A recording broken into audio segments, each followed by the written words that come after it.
Good morning, everyone. Thank you for joining us this morning. This webinar is our first webinar on the T-level provider welcome webinar for business and administration. And this is specifically about the management and administration pathway. I know that we're spot on time, so there may be some people joining us as I'm doing the introductions. So I'll kick off with the housekeeping, if that's okay with everyone. Can I just check to start with that you can hear me? So either put your hand up on the right hand panel that you've got on your system, or put yes in the chat or in the questions. Okay, guys, I'm getting nothing back from people. Are you getting anything? No, I can't. Yes, Karen.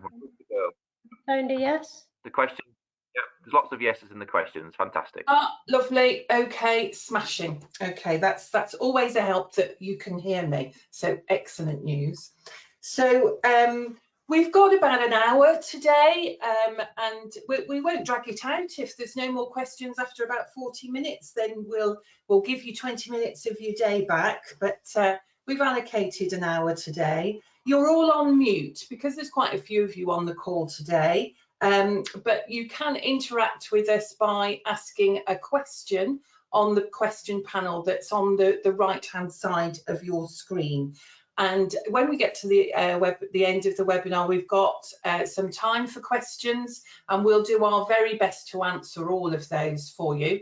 If we can't, then we will commit to actually bringing that back and getting an answer for you.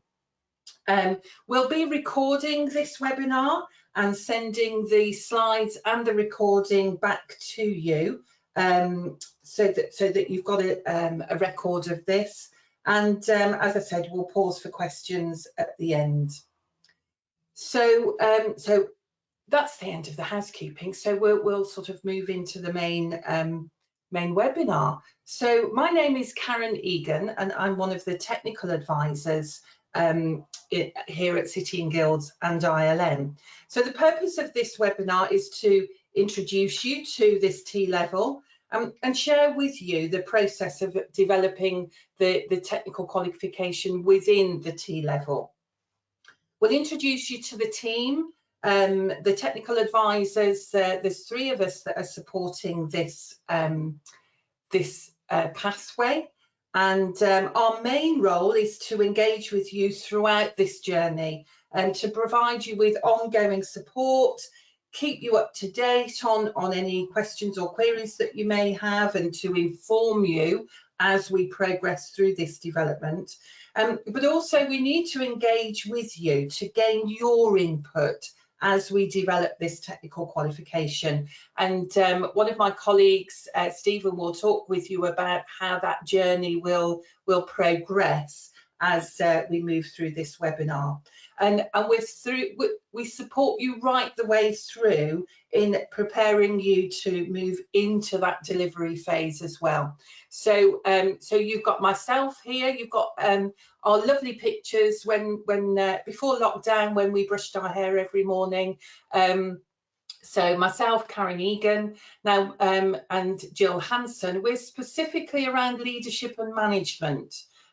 So we sit within the ILM part of the business, and Dom Green is our technical advisor for business, and you'll hear from all of us today.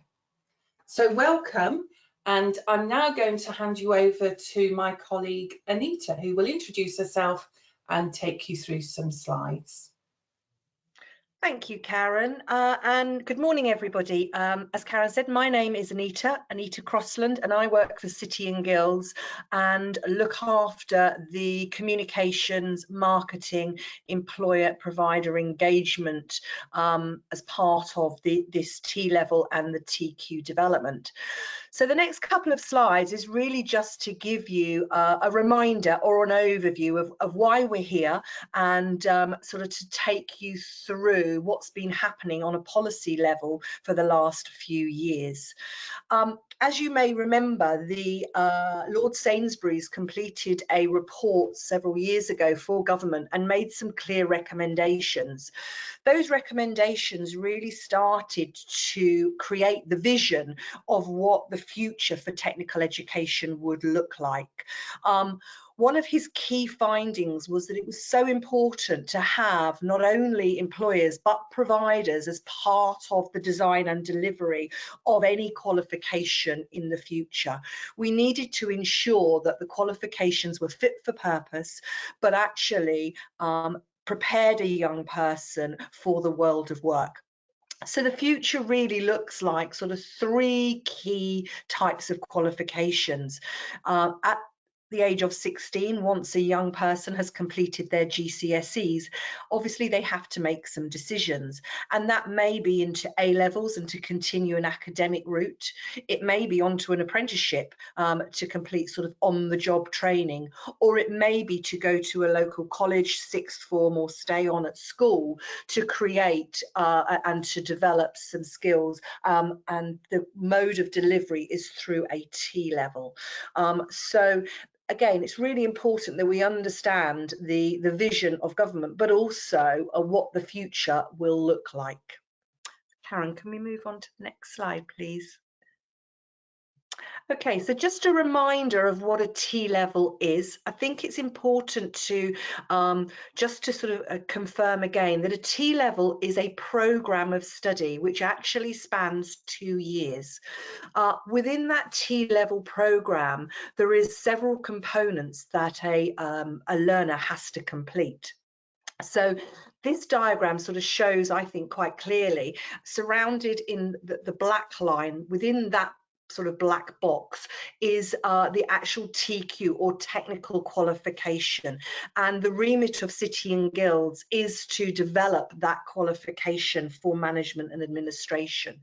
That qualification itself will be made up of several components. So there will be a core, and the core component actually is the overarching core for the T-level route, the business and administration route. And whilst we are developing the pathway, the management and admin pathway, that core is expected to go across both pathways. So a young person studies the knowledge and behaviours that is expected of somebody entering the business and administration landscape and employment. That core is expected to be graded A star to E, so like an A level, and it will cover the concepts, theories, but also the transferable skills that a young person will need. The mode of assessment for that core will be through an externally set exam, and there will also be a substantial employer set project that young person will undertake. The second part of the TQ, or the technical qualification, is the occupational specialism. Now, this occupational specialisms within this management and admin TQ the standards and the content is based on the apprenticeship standards and based on the occupational maps. So there is a clear link between occupational maps and the TQ.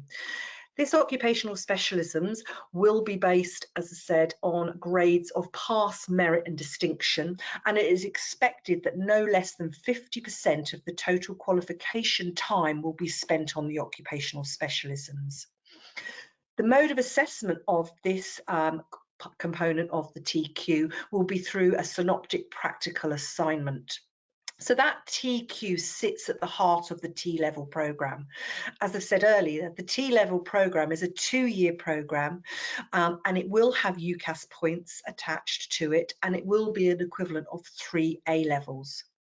Alongside the TQ qualification, a young person is expected to complete a substantial work or industry placement of a minimum of 45 days. So that young person really experiences what it's like to work within the workplace. a young person perhaps who hasn't achieved a GCSE at grade 4 or above will be expected to undertake a GCSE or a functional skill as part of their programme. And if there was any licence to practice requirements, which there aren't in management and admin, that would also be expected to be delivered alongside the technical qualification.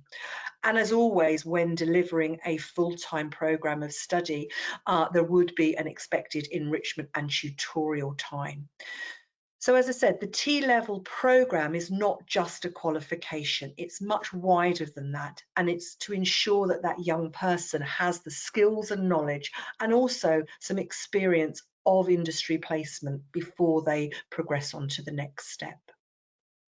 Thank you, Karen. Can I have the next slide? So really this slide just shows you how the outline content of the TQ has been produced. So if we look at the institute panels, they are made up of employers who develop a set of standards, and those standards actually sort of feed into the assessment plans and into the apprenticeships. For the T-level panels, these are another group of employers that come specifically from the technical areas such as management and admin. And what they have done is they've taken and looked at that standard or looked at the occupational maps that have been produced by the institute and the employer groups. And they've taken that as their base, and from there they have developed outline content. And as I said in the previous slide, outline content that covers the core skills, knowledge and behaviours that a young person will need, but also the occupational specialisms, again, the skills and knowledge that a young person will need. And each time those employer panels have reviewed the standards as they've developed that outline content. The outline content is then given to the winning awarding organisation to actually develop further into a T-level qualification specification. And that's what we are undertaking at the moment. But at each phase through the TQ development, we will be touching base back with the T-level panel to ensure that we haven't lost the absolute essence of what that T-level employer panel were looking for, but also we will be going back to the root panel, the institute panel of employers, to ensure that we stay on track and that we stay true to what that T-level panel were looking for when they were developing that outline content. So this slide really just shows how we will continue to work very closely with the institute and a panel of experts to ensure that the outline content is amplified and the technical qualification is developed in a very, very specific way. Thank you. Next slide, Karen. Okay, some other key facts that you may or may not know, which we thought would be quite interesting for you to understand. As the winning AO of this particular pathway in management and admin, we went through a tendering or a bidding process, and we are absolutely delighted that we've won this particular pathway, and we are sort of busy, and Stephen will be talking about how busy we've been already. But it's really important for us that you know, we are not only developing this TQ in the next sort of 12 months, but we will also be carrying out this contract for the next sort of 5 years. So as Karen said earlier, we will be working with you every step of the way through the 12-month countdown into the delivery phase and supporting you through that delivery. It's also important to note that eligible providers must have been approved by the department in the first instance. So we are assuming that all of you are on that list of eligible providers. There are 100 eligible providers that are planning to deliver this particular T-level, which is really exciting. What we will be doing is we will be working with you as eligible providers and taking you through our approval process within sort of the next sort of 12-18 months as we gear up to the first delivery date. And we will be keeping in contact with you and explaining how that works over the sort of coming months. As I've said earlier, each technical qualification is based on content that was developed by an employer panel, and this employer panel are people, experts from those specific occupational areas and from the business and administration sector. So again, people that understand the industry and what skills and knowledge a person needs to enter it. The Institute, again, are the certificating authority and own the IP, so it's not the awarding organisation that actually issues the certificate. And there will be a process explained on how that happens at a later stage. As I said, the winning AO is the development and assessment partner and working really closely with the Institute. We don't produce the certificate, but we certainly work very closely with the Institute and the department to ensure that the T-levels are a success. And as I mentioned earlier, it is important to note that T-levels aren't just a qualification. This programme of study that they will be undertaking is something far wider. And I think we believe that it's something that will really set that young person up for their future. So that's it from me. And I'm now going to hand over to Dom, who is going to sort of explain a little bit more about the detail of the TQ. Thank you. Thanks, Anita, much appreciated. So as Anita has already described, the T-level programme for business and administration is built in a very specific way. You can see that the learners must complete that core components as well as one of the occupational specialisms. This particular pathway, called management and administration, offers 4 of those occupational specialisms, and a learner must choose one to accompany the core components. Going back to those core components then, the core knowledge and understanding is assessed via an exam, whilst the core skills are assessed via a practical employer set project. It's important to note here that the 2 methods of assessments are assessing different areas. The core knowledge and understanding focuses on the student's knowledge and understanding of context, concepts, theories, principles relevant to the T-level, whereas that employer set project provides the opportunity to develop and apply those core skills learnt, which are important for employability. The core knowledge and understanding across the business and administration route has various elements which need to be covered. Those range from business context, covering areas such types of organisations like legislative and regulatory frameworks which impact organisations. It'll cover things like people, quality, compliance. You've got finance in there, policies, procedures and business behaviours. So the skills learnt on the job with the employer are assessed via that employer set project. Together with the core knowledge, this forms the core content of the technical qualification. So the idea behind that project is that it ensures students have the opportunity to combine the core knowledge and skills to then develop a substantial piece of work in response to an employer set brief. We will be doing supportive webinars in the future, which will really drill down into that granular detail expected to be seen with an employer set project. So please don't worry at this stage. It is only an initial overview. The core components then, like Anita mentioned before, will take up to 20 to 50% of the total TQ time and will be graded from A star to E. So as mentioned before, the management administration pathway has 4 occupational specialisms, of which a learner must choose one of those. Each specialism corresponds to an apprenticeship standard. The first specialism, business improvement, is aligned to the improvement technician apprenticeship standard, and that covers areas such as acquiring and protecting data, analysing that data, planning solutions for improvement, and looking at things like implementation of those business improvement activities. The team leader and management specialism is aligned to the team leader supervisor apprenticeship standard and covers areas again such as developing individuals and teams, relationships with colleagues, customers, stakeholders, that kind of thing, and also looking at core operational tasks and plans, and obviously how to manage and implement projects and apply the governance and compliance requirements to it. The third occupational specialism then is the business support, and this is aligned to the business administrator apprenticeship.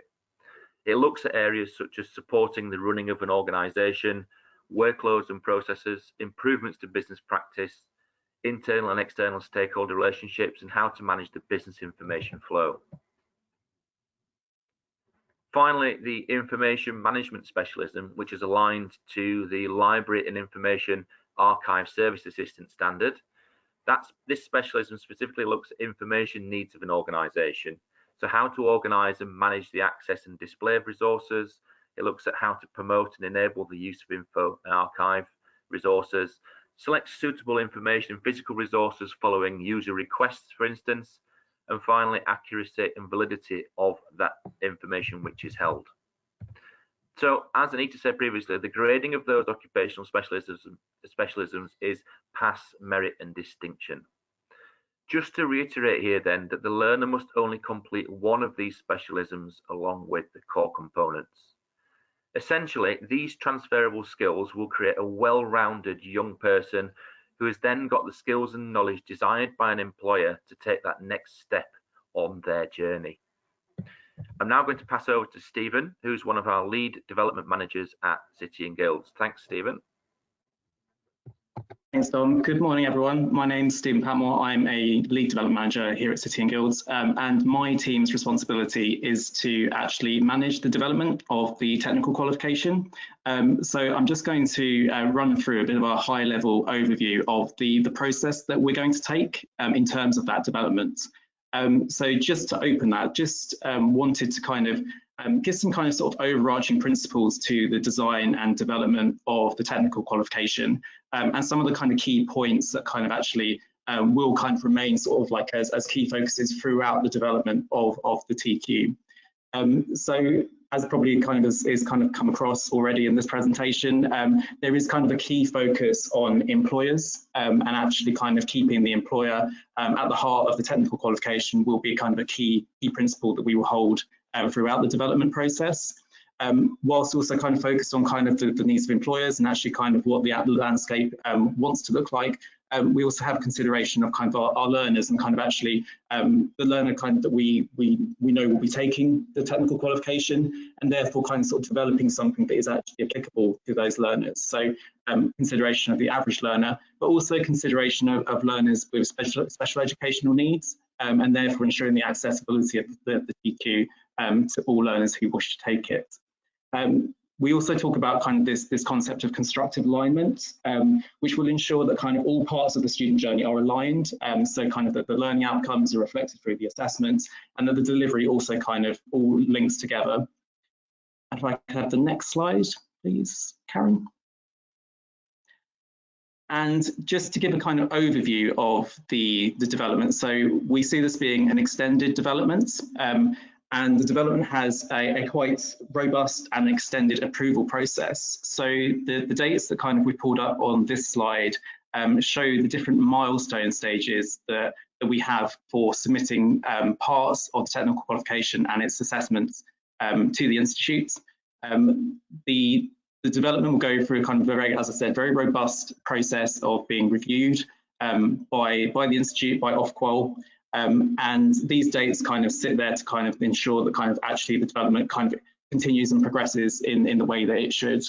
The key point to note about these dates is that prior to these dates, we will be looking for provider feedback and employee feedback, and in fact a range of stakeholder feedback. So we anticipate coming out to look for feedback sort of approximately 2 weeks in advance of each of these dates. If I could have the next slide, please, Karen. So the first milestone on that slide was for the 1st of February, which is obviously a very key date for us in terms of it's our first milestone for the development of the technical qualification. And just the next couple of slides, we'll just kind of give an overview of kind of the work that we're doing currently and will be doing over the next couple of months to ensure that the technical qualification is developed in the right way, and that kind of the essential crux of the TQ is in place for that first milestone at the 1st of February. So this slide just kind of goes through those different steps that kind of will be taking place over the next month or two. So the initial stage, which is where we currently are, is we're currently undertaking an amplification exercise of the outline content. Anita spoke about this earlier in terms of we've taken the outline content that we produced, and we're currently looking at kind of how it forms a specification so it kind of is deliverable. So looking at kind of how we add range and kind of like how we kind of provide delivery guidance for the different areas of the outline content. We're also looking at the weighting of the core versus the occupational specialism, and that's something that kind of Dom just spoke through in terms of there are these different components that make up the technical qualification. So we're just making sure that kind of we have a balance between those two areas, and actually making sure that kind of the content is deliverable based on the weightings that kind of we've worked out. And we're also looking at the proposed guided learning hours for the TQ. So looking at kind of how long it will take to deliver, making sure it's manageable, and obviously seeing that as kind of a key asset at this time. The next kind of stage just kind of focuses on the activity that kind of sort of fits alongside these stages. So we're obviously working very closely with subject matter experts to ensure that kind of all the work that we're doing is technically correct, that there kind of is a range of kind of sort of technical expertise being fed into the TQ development, and ensuring that kind of at all levels we are getting a range of views and kind of ensuring the sort of the currency and the relevance of the content and the assessments that we're producing. We're consulting with special educational needs experts, again, kind of around that kind of accessibility, ensuring that there's no barriers to the content or to the assessments that kind of will actually potentially kind of not able someone to kind of take the TQ development. And then we also kind of have a stage in there around sort of any sort of queries that we might have. We have the option to kind of go back to the original T-level panel who created the outline content, just to clarify that kind of our understanding and how we're taking the TQ forward is in line with what the T-level panel actually intended. So if we have any sort of areas where there's potential ambiguity, or we're taking it in a certain direction where we're not 100% sure that's exactly what was intended by the outline content, those meetings are in place to ensure that we stay on track with the original intent of the TQ, and that it stays focused on the essence of where it was intended to be. And then the kind of the third step to this process is kind of the validation activities that we will require with employers and providers. And it's a real kind of key element of the development, is that actually we are getting employer feedback and we are getting provider input into the content that we've developed, and also to the assessments that we've developed. Obviously, the key to success of the TQ is that it will be deliverable, it will be recognised by employers. So actually getting all of that feedback at this early stage, inputting it into the development and progressing that feedback into the development through its journey will be really, really important for us. If I could have the next slide, please, Karen. And then this just kind of sort of follows on from that slide in terms of kind of the different outputs of assessment that we are currently working through. So kind of actually an overall strategy, so kind of our assessment strategy and approach, kind of what the assessments will look like, how they'll be delivered, and then the kind of sort of the parts of the assessments which will touch on providers and those delivering the TQ in terms of kind of the delivery guidance, kind of the conditions that sit behind the various assessments. What actually the assessments are made up of, so kind of the assessment specifications that kind of show how the different content is covered in the assessments, the durations, all of the key elements. And we're also working on indicative assessment materials and sample materials, which will be used to kind of sort of share with providers and employers prior to submission, just to ensure that kind of there are no kind of manageability concerns, deliverability concerns, or kind of there are any issues which we should be flagging at an earlier stage. And if I could have the next slide, please, Karen. So that's a very, very high level overview of what will be quite a sort of extended development that will take place over quite a number of months. And really kind of this sort of section was just to kind of really highlight that we need people to be involved in this development. It's not something that we can just do by ourselves. It requires kind of input and feedback from those in the sector to kind of ensure that kind of the end result is exactly kind of what we need it to be. That any potential challenges that there might be existing out there are ones that we kind of take on board, and we can kind of actually bring together as part of the development. So this is kind of really cool for subject matter experts. And if I go on to the next slide, please, Karen. This just kind of gives a bit more detail around kind of what we're looking for. So we want to ensure that kind of the TQ not only has that employer element, so kind of actually that we're shaping the landscape with this new development, but also that kind of what we have is manageable and deliverable. There's no point us putting something bright and shiny out there that actually no one can actually deliver. So it's really important that we get that kind of sort of balance between feedback and views from both employers and providers. So this is really kind of a call that there are various ways that you can get involved. So that could be within writing content, the development of the assessment materials, or particularly and really importantly in sort of the review and validation process. And this will be an extended process, as I highlighted on the previous few slides, where kind of there are those different milestones. We will be kind of going out and sort of providing opportunity for anyone who kind of wants to be involved and any view that kind of people have to kind of be brought into the development process. And those will all be kind of responded to, and kind of we will take everything that we get on board. So that just kind of gives a bit of an overview on how to get involved, where you can get involved. And if we go to the next slide. Obviously very keen to kind of work with yourselves, any sort of sector specialist groups that kind of you might also be involved with. And I think kind of a key point about working with us is that we're keen to be really flexible with ways that we can communicate, ways we can get your feedback and engage with you. So that might be, rather than having like long extended all-day meetings, which obviously are kind of very difficult for people to kind of actually attend, it's potentially sort of shorter 1-2 hour webinars where we can kind of actually share parts of the TQ and its development and get your thoughts and opinions, sharing stuff by email, all those sorts of things. And I think just a very key point for us to kind of sort of flag is that due to the current circumstances, all of our kind of development and engagement activities will be completed virtually. So hopefully that provides an even kind of greater opportunity for people to attend those and actually get involved rather than having to sort of potentially travel to London or wherever. And just in terms of how to get involved, obviously we will kind of find avenues for kind of like getting involved with people at all stages. But just kind of if you have an immediate way to get involved is to drop an email to the email address that's kind of shown on the screen. And I probably should just flag that there is a typo in that. There shouldn't be a semicolon after qual development. So we'll revise that and send that out on the revised presentation. If you do get in touch via this route, if you could just flag that you're interested in the management admin T-level development, that would be really helpful for us just to kind of ensure that your query gets through to the right people as quickly as possible. And yeah, obviously very keen that obviously there are people on the call today. If there are others that you know who would be potentially interested or kind of would have like views that they could extend, please do obviously kind of extend this offer out to all of those as well, and kind of, as I said, very keen to get as many people on board as we possibly can.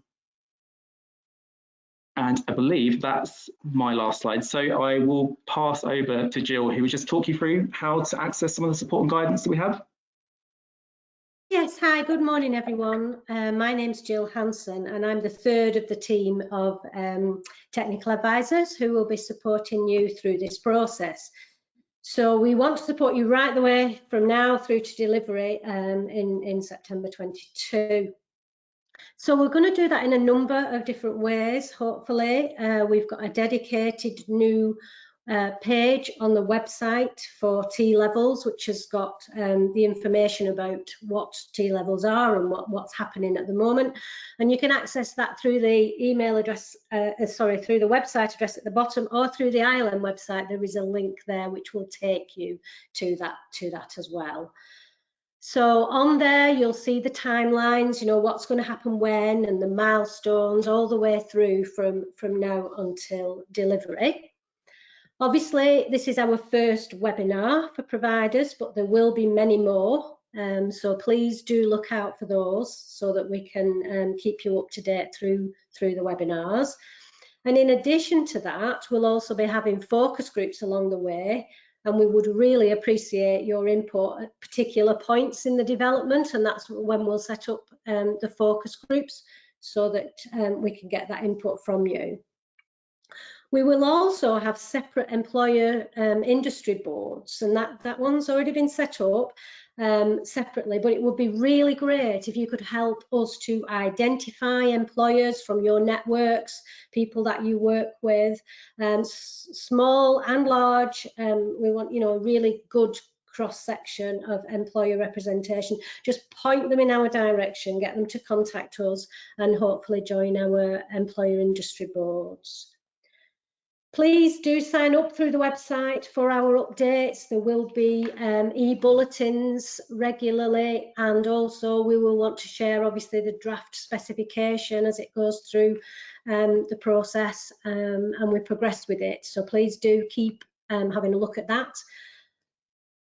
And really just to say that myself, Karen and Dom, you've heard all of us now this morning, will be trying to engage with you every step of the way. So please do get in touch at any point in between these or at the planned events. Don't be scared to talk to us, just talk to us. That's really what we want you to do. So that's the end of the input for today. So I think really I'm going to hand you back to Karen. She's going to have a look if you've asked any questions, or if you've got any questions now, please do type them in. Thank you. Thanks, Jill. Thank you to everyone this morning. So I think we've stressed quite a lot along the way about your engagement with us is quite key. And you might be sitting there saying, yeah, you know, that might be quite interesting to do. And we're going to just launch a poll question now to ask you specifically whether you want to get involved and how you would like to get involved. So I'm just launching that now. Now I can't see the screen, so can I just check with my colleagues that it's on the screen? It is, Karen, yes, thank you. Great. You're not limited to selecting one, by the way.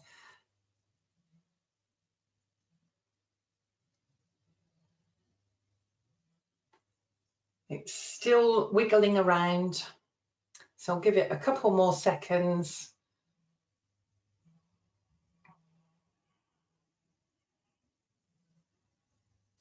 Okay, it seems to have settled now, so I'm going to close that and share the results.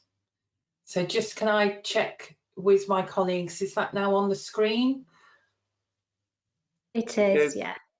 Great. So so that's fantastic. You know, we've got a good spread there. I'm sure Stephen, I can't see him, but I'm sure he's got a big smile on his face. That there are people who are really keen to get involved with us in all of those 4 areas. So that's fantastic. So thank you. We will be in touch with you to talk to you about whether it is you that we need to be engaging with, or whether it's someone within your organisation that's better placed.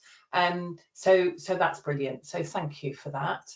And in terms of the employer one, I have just one other quick question to ask you, because employer engagement, of course, is absolutely key to this as well. So as providers, you have connections with employers. How do you think they might want to engage with us?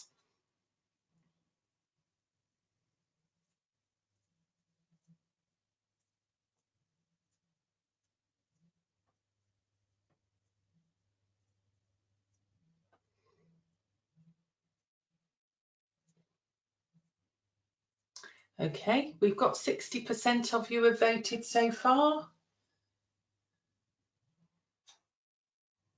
Just give it a couple more seconds.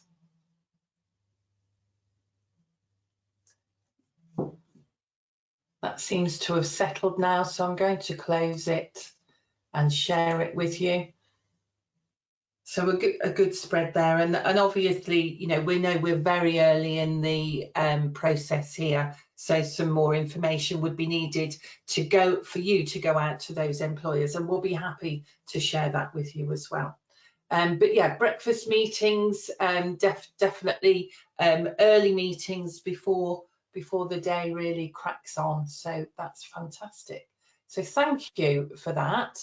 I'm just now going to go to some of the questions we've had. We haven't had many at this stage, so either we've stunned you into silence, we've asked you all the questions, or actually it's just still a bit early in the stage to ask any meaningful questions, but any of those is fine.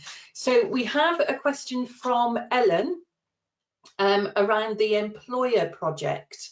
So the question is, would you, meaning City and Guilds, facilitate that project, or would the college be expected to source the employer project? So Anita, would that be a good question for you? Yes, certainly I can answer it, although I probably will ask Stephen just to confirm as well. I think although it's called an employer set project, it's not something that the college provider has to source themselves. We will develop the employer set project with employers, with a group of employers, and we will then administer that employer set project to the providers. So it's not something that you have to develop yourself, write yourself, etc. We will do that as part of the TQ assessment, but we will be using employers to develop that content and another set of employers to validate that and review that. Stephen, I didn't know whether you've got anything to add to that. No, that's absolutely as it is. The only thing maybe just to add is that that group of employers would be a representative range of employers across your small, medium and large businesses, so kind of a representative range. Yes, that's good. That's a good point. So yes, hopefully that answers your question. So it is something that we will do.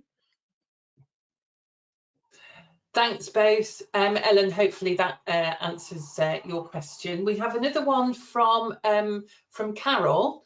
Is there an intention for the T-level to be valid as an exemption within the apprenticeship standard? It could be a potential progression route after completing the T-level.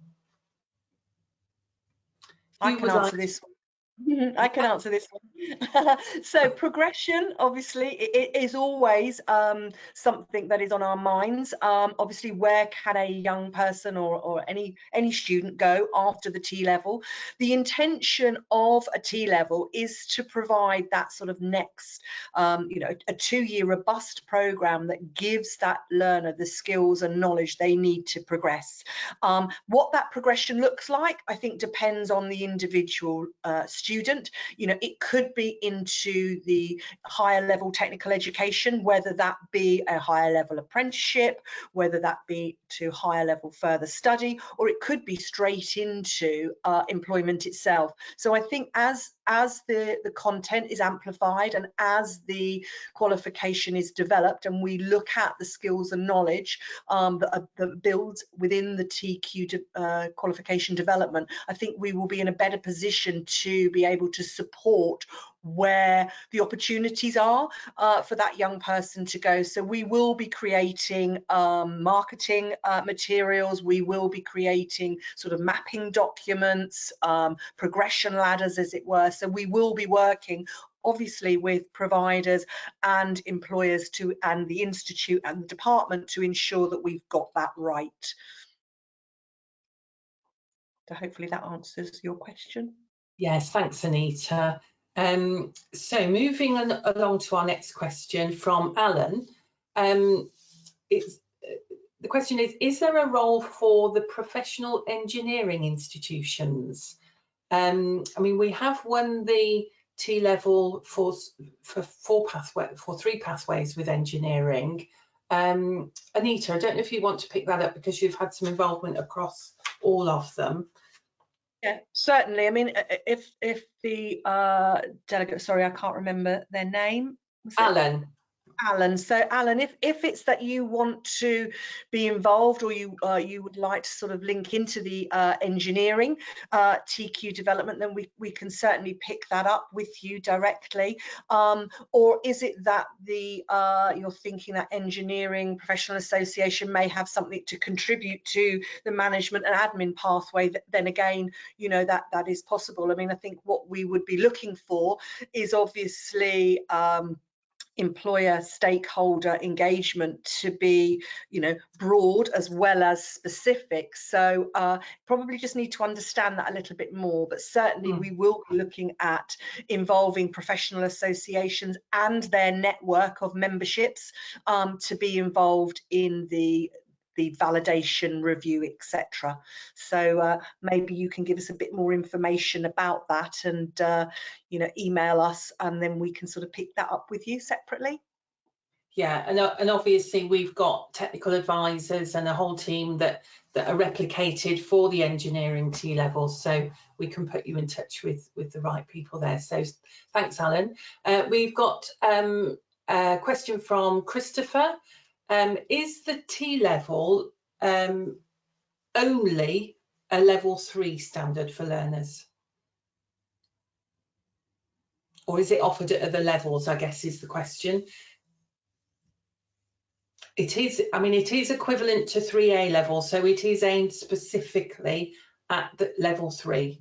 I'm not sure that answers your question, Christopher. If it hasn't, do come back to us. But anything to add from anyone else on the panel? You're quite right, and you're quite right, Karen. There, it is at level 3, so it's either the choice would be for the learner an apprenticeship, an A level, or a T level. So it's in line with.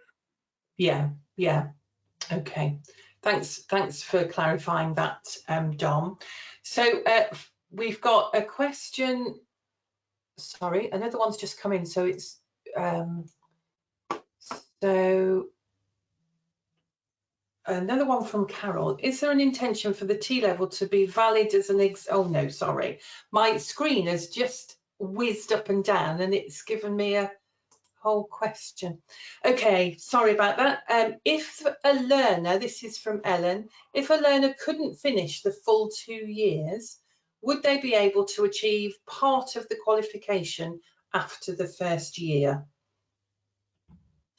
Who would like to pick that one up?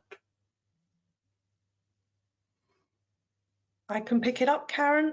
So yeah, unfortunately, no, the T-level program needs to be completed to receive, obviously, the qualification.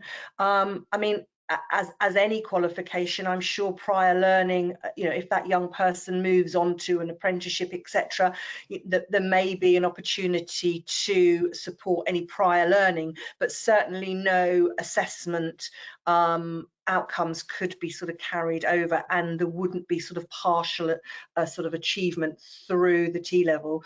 The intention is that a young person needs to complete all components of the T-level. Thank you. Okay. Oh, I do apologise. So I think that concludes our questions. Thank you very much for your attention today. And if you've got any other questions, once we've sent the slides out to you, our contact details are there. And we look forward to working with you. Thanks for your time today. Bye.